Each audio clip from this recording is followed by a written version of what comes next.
Class లో December prelims mains కొత్త class start అవుతుంది. ఈ నెంబర్ కి కాల్ చేసి రిజిస్టర్ అవ్వండి. లిమిటెడ్ సీట్సే ఉన్నాయి. వ్యక్తిగత హక్కులను పరిరక్షించడం, మొత్తం సమాజ సంక్షేమం కోసం, న్యాయం కోసం ఏర్పాటు చేసిన భారతీయ చట్టాలు మార్చాల్సిన టైం వచ్చిందా?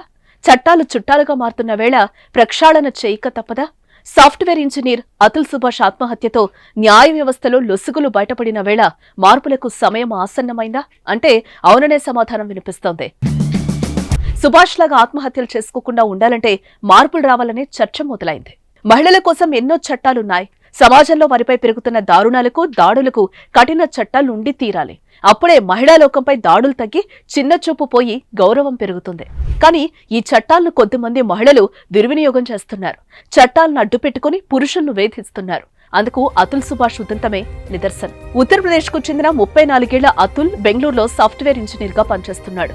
అతనికి కొన్నేళ్ల కిందట లిఖితా సింఘానియాతో పెళ్లైంది. అతుల్తో గొడవపడి కొంతకాలం క్రితం తన భార్య యూపీలోని తన పుట్టింటికెళ్లింది. ఆ తర్వాత భర్తపై పోలీస్ స్టేషన్లో ఫిర్యాదు చేయడంతో వారిద్దరు వివాదం పెద్దదైంది. తన అత్త కట్నం కోసం వేధించినట్లు, నా భర్త మద్యం తాగి వచ్చి నన్ను కొట్టేవాడని, నన్ను పశువులా చూసేవాడని, నన్ను బెదిరించి జీతం మొత్తం తన ఖాతాలోకి బదలాయించుకునేవాడని ఆమె తన ఫిర్యాదులో పేర్కొంది.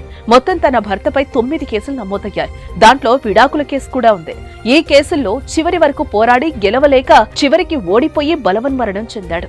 డిసెంబర్ 9న తన భార్య మరియు ఆమె కుటుంబం నుండి వేధింపుల కారణంగా విషాదకరంగా తన ప్రాణాలు తీసుకున్నాడు. భార్య, ఆమె కుటుంబ సభ్యులు తనను ఏ విధంగా వేధింపులకు గురి చేసింది? అతుల్ 40 పేజీల సుదీర్ఘ సూసైడ్ నోట్ రాశాడు. గంటపాటు వీడియో రికార్డ్ చేసి తన బాధల్ని వ్యక్తపరిచాడు.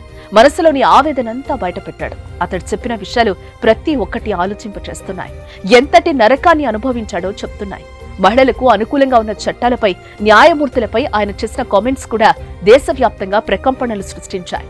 విడాకుల సెటిల్మెంట్ కోసం 3 కోట్లు డిమాండ్ చేస్తున్నారని వీడియోలో సుభాష్ చెప్పడం సుప్రీంకోర్టును సైతం కదిలించింది. అతుల ఆత్మహత్యకు దారితీసిన పరిస్థితులు సెక్షన్ 498A పై సుప్రీంకోర్టు కూడా తీవ్రంగా స్పందించింది.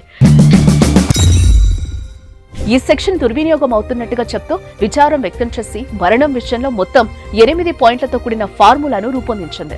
ఇరుపక్షాలు ఆర్థిక, సామాజిక హోదాలను పరిగణలోనికి తీసుకోవాలని, భార్యాబిడ్డల అవసరాలు, ఇరుపక్షాల విద్యార్హతలు, ఉద్యోగ హోదాలు, కేసు వేసిన వ్యక్తి సొంత సంపదన, ఆస్తులు, వివాహ బంధంలో ఉన్న వేళ ఆ మహిళ అనుభవించిన జీవన ప్రమాణాలు, కుటుంబ బాధ్యతల కోసం వదులుకున్న ఉపాధి అవకాశాలు, భర్త ఆర్థిక సామర్థ్యం, సంపాదన, నిర్వహణ ఖర్చులు, అప్పులను విడాకుల కేసులో పరిగణలోనికి తీసుకుని దేశవ్యాప్తంగా న్యాయస్థానాలు భరణం నిర్ణయించాలని సూచించింది. మరోవైపు అతుల్ ఘటనతో వరకట్న వేధింపుల చట్టం ఆయుధంగా మారుతోందని, ఈ చట్టాన్ని ఎక్కువ శాతం దుర్వినియోగం చేస్తున్నారని వాదన తెరపైకొచ్చిన వేళ తప్పుడు వరకట్నం, గృహహింస చట్టాలపై సమీక్ష కోరుతూ సుప్రీంకోర్టులో ప్రజా ప్రయోజన వ్యాజ్యం దాఖలైంది. చట్టాలను సమీక్షించేందుకు సుప్రీంకోర్టు మాజీ న్యాయమూర్తులు, లాయర్లు, లీగల్ జూరిస్టులతో కమిటీ ఏర్పాటు చేయాలని లాయర్ విశాల్ తివారీ కోరారు.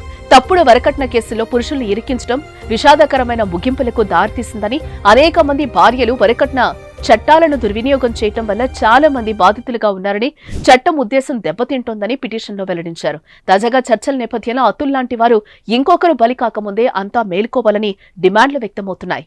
మరి రానున్న రోజుల్లో ఏం జరుగుతుందో చూడాలి.